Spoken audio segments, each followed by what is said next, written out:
Hello good afternoon everyone. Then I hope आप सभी लोग ठीक होंगे। तो जैसा भी आप सबको मालूम है, हम लोगों ने अपना 6 पेपर स्टार्ट कर दिया है। ठीक है, 6 पेपर हम लोगों ने अपना स्टार्ट कर दिया। 6 पेपर का हम लोग 1.1 कवर कर चुके हैं। तो आज हम बात करेंगे 1.2 की। तो 1.2 में हमारा टॉपिक क्या है, पहले वो पढ़ते हैं। प्रिंसिपल ऑफ टीचिंग, शिक्षण के इन्होंने क्या मालूम करें, शिक्षण के सिद्धांत मालूम कर रहे हैं। यहाँ बात करें चिंता एक क्या है, एक किसी भी चीज़ के बारे में चिंता, एक टेंशन क्या है, वो एक जटिल प्रोसेस है, एक क्या है, एक कॉम्प्लेक्स प्रक्रिया है। इसका एक महत्वपूर्ण पठन धारण करना, विकास करना है कि मतलब किसी भी चीज़ को लर्न पर रीड करना, वो क्या है, आपका विकास करना है। तो कॉन्सेप्ट क्या है, कॉन्सेप्ट का एक ऐसे सिंबल को कहा जाता है जिसमें वस्तुओं के सामान्य के बारे में पता चलता है। क्या है बच्चों, जो भी जनरल चीज़ें होती हैं उसके बारे में पता चलता है। इसका महत्व केवल चिंतन में ही नहीं, कोई भी चीज़ को आप, इसका जो महत्व है आपका प्रिंस टीचिंग का क्या है, वो एक चिंतन, एक किसी भी चीज़ के बारे में आप सोच रहे हो उसमें ही नहीं, भाषा का जो विकास होता है उसमें भी काफ़ी सहायक होता है। मनोविज्ञान में क्या है, संप्रचय तथा कॉन्सेप्ट को चिंतन का महत्वपूर्ण टूल माना गया है। मनोविज्ञान में क्या है, जो भी आपका कॉन्सेप्ट है, जो भी आपका थिंकिंग का कॉन्सेप्ट है, उसे क्या है, एक महत्वपूर्ण उसका टूल माना गया है। हर समस्या के समाधान में काफ़ी मदद मिलती है। कोई भी आपके सामने प्रॉब्लम हो, उस प्रॉब्लम को सॉल्व करने के लिए क्या है, काफ़ी हेल्पफुल होता है। तो फर्स्ट हम बात करें, 3 तरह के हमने देखे हैं कि 3 तरह के आपके पास प्रिंसिपल ऑफ टीचिंग आपको देखने को मिलेंगे। जो आपके शिक्षण के सिद्धांत हैं वो 3 तरह के शिक्षण के सिद्धांत हैं। तो फर्स्ट आपका सिद्धांत के बारे में हम पढ़ें तो फर्स्ट है आपका मूर्त अवस्था, मतलब कॉन्क्रीट। तो इस अवस्था में क्या है, बच्चा घटनाओं, जो भी उसके सामने कंडीशंस हो रही हैं, कुछ घटनाएं हो रही हैं, तो क्या है, जो भी वस्तु है, वस्तुओं को छूकर, पकड़कर और उसको अनुभव कर कर चीज़ों को सीखता है, चीज़ों को लर्न करना उसने स्टार्ट कर दिया है। जब बच्चा वस्तुओं को पकड़ता है, उसकी खोजबीन करता है, आपने देखा कोई भी बच्चा छोटा होता है तो वो क्या करता है, किसी भी अपने टॉय को पकड़ के उसके अंजर पंजर खोलना स्टार्ट करता है। इसका मतलब वो चीज़ों के बारे में खोजबीन करना उसने स्टार्ट कर दिया, वो पकड़ के चीज़ों को पहचानता है। उसका जो भी आकार होगा, शेप होगा, उसकी बनावट है, उसका कलर है, उसका क्या वेट था, उसकी क्या रचना है आदि के बारे में बच्चा सीखता है।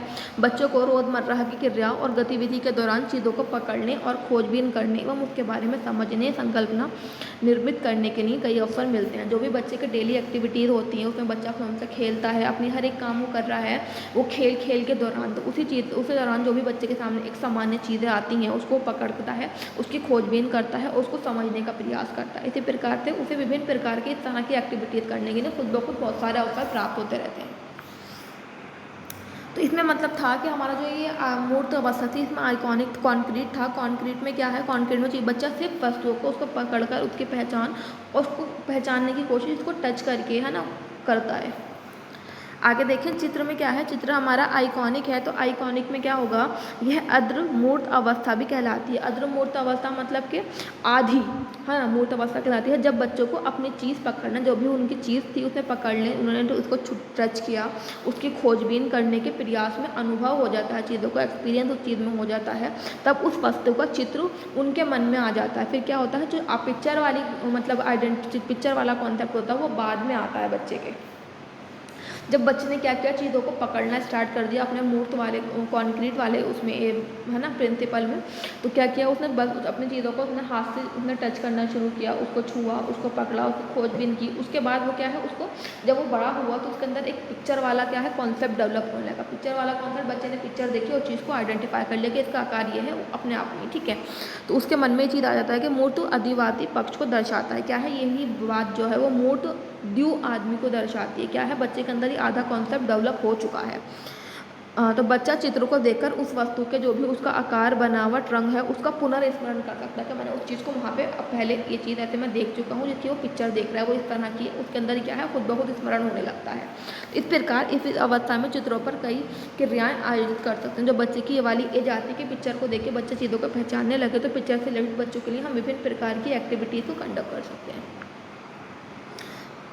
यहाँ पर उदाहरण दे रखा है, जैसे अलग आकार एवं रंग चित्रों में से एक जैसे रंग या आकार के चित्रों का मिलान करना। कोई भी आप मतलब कि शेप, कलर या फिर कोई डायग्राम के बेसिस पे सेम में से क्या करना, उसका मैचिंग करानी। विभिन्न वस्तुओं के चित्रों में से एक जैसे चित्रों का मिलान करना या अधूरे चित्रों का मिलान करना। जैसे आपके यहाँ विभिन्न जो चित्र हैं उसमें से क्या है, विभिन्न चित्रों को एक दूसरे से मिलान करना, या विभिन्न वस्तुओं का मिलान, चित्रों से वस्तुओं का मिलान करना, या फिर कुछ इनकम्प्लीट चित्र है तो उसको किस तरह से पूर्ण करना। तो इस एज में आप बच्चों की पिक्चर के थ्रू इस तरह की एक्टिविटीज़ कंडक्ट करा सकते हो। लास्ट देखें क्या है, प्रतीकात्मक सिंबॉलिक। यह किसी भी कल्पना के अर्जन की अंतिम तिथि है। जो भी बच्चे की इमेजिनेशन है, इमेजिनेशन का क्या है, एक लास्ट स्टेप है, उसे बोलते हैं हम सिंबॉलिक या प्रतीकात्मक। यदि बच्चे को प्रत्यक्ष रूप से चित्रों को छूने, पकड़ने, उसका प्रयोग करने के साथ साथ प्राप्त हो जाते हैं। जो भी बच्चा क्या है, चित्र को देख रहा है, उसको टच करता है, उसका प्रयोग करता है, उसके साथ साथ क्या है, बच्चे के अंदर एक सिंबल की भी कॉन्सेप्ट क्या होता है, बच्चे के अंदर प्राप्त होता है। ये वह उनका नाम सुनकर ही सभी विशेषताओं का स्मरण करने लगते हैं। जब बच्चे का पहले क्या था, बच्चे ने टच किया, उसके बाद उन्हें पिक्चर देखी, अब क्या है, बच्चे के सामने आप किसी चीज़ का नाम लोगे तो वो क्या है, उसका स्मरण, उसकी जो विशेषताएं हैं सभी विशेषताओं का स्मरण स्वयं से करने लगेगा। ऐसा इसलिए ही होता है क्योंकि उसने जब ना फर्स्ट स्टेज मूर्त कॉन्क्रीट थी और चित्रात्मक आइकॉनिक थी, दोनों के दौरान उसने यही कार्य किए हैं। अवस्था के दौरान उसने अनुभव, अपने जो भी उसने एक्सपीरियंस लिए हैं, उसी के आधार पर क्या है, वस्तुओं का मानसिक चित्र, जो भी वस्तुओं का चित्र था उसने अपने मतलब के मानसिक अपने उसमें बिठा लिया, उसकी कल्पना कर ली है। तो किस तरह से दिखता है, उसका क्या आकार है, उसका क्या कलर है।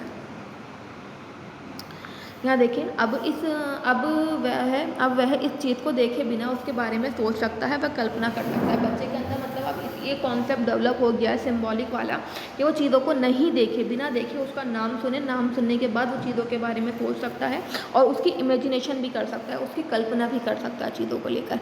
तो हमने यहाँ पे पढ़े अपने टीचिंग के प्रिंसिपल्स पढ़े हमने, प्रिंसिपल ऑफ टीचिंग, शिक्षण के सिद्धांत। शिक्षण के सिद्धांत में हमने 3 तरह की चीज़ें देखी, कॉन्क्रीट, मूर्त, उसके बाद हमने पढ़ा चित्र आइकॉनिक, उसके बाद हमने पढ़ा सिंबॉलिक या प्रतीकात्मक। तो तीनों तरीके से ये प्रिंसिपल्स और टीचिंग की किस तरह से बच्चे के अंदर इमेजिनेशन का जो कॉन्सेप्ट होता है वो डेवलप होता है, तो इसके थ्रू हमने वो जानने की कोशिश की।